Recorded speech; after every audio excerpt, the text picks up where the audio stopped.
লামডিঙৰ মাজগাঁৱত আজিকোপতি বিজুলী সংযোগ আৰু বিশুদ্ধ পানীৰ ব্যৱস্থা নথকাৰ অভিযোগ। এতিয়াও ৩০টা পৰিয়ালৰ লোকে বিদ্যুৎ সংযোগ অবিহনে দিন পাৰ কৰিবলগীয়া হৈছে।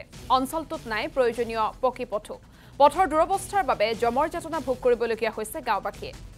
আৰু ইয়াকে লৈ তীব্ৰ ক্ষোভ প্ৰকাশ কৰিছে গাঁওবাসীয়ে।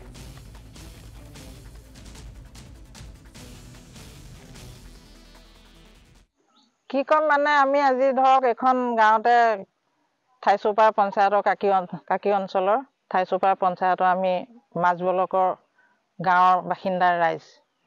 আজি ৬০-৭০ বছৰ আমি ইয়াতে বসবাস কৰি জীয়াই আছোঁ। আমাৰ মা দেউতা সকলো ইয়াতে পৰলোক ঘটিল।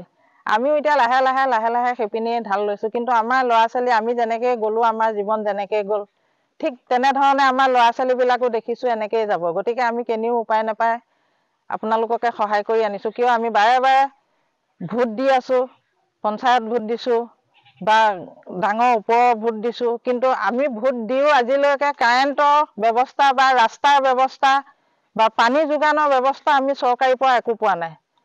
বিজেপি চৰকাৰে বহুত অনুদান কৰিছে, বহুত বস্তু দি আছে দেখিছোঁ, আৰু দেখিছোঁ মানে নিজৰ চকুৰে দেখি আছোঁ। কাৰণ গাঁৱৰ আমাৰ সোঁ চাইড বাওঁ চাইড সকলো ফালে কাৰেণ্টে জকমক কৰি আছে।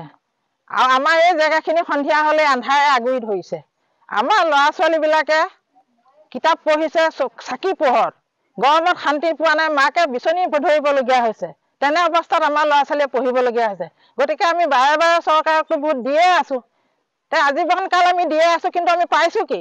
আমি কিয় চৰকাৰৰ পৰা লাঞ্ছিত বঞ্চিত হ'বলগীয়া হৈছে? গতিকে আমি এতিয়া শেহতীয়াকৈ এটা অনুৰোধ কৰিব বিচাৰিছোঁ। আজি ইমান দিনে আমাক দিম কৰি ডিমাকনি পাৰিয়ে আছে, ডিমাকনি পাৰি হোৱা নাই।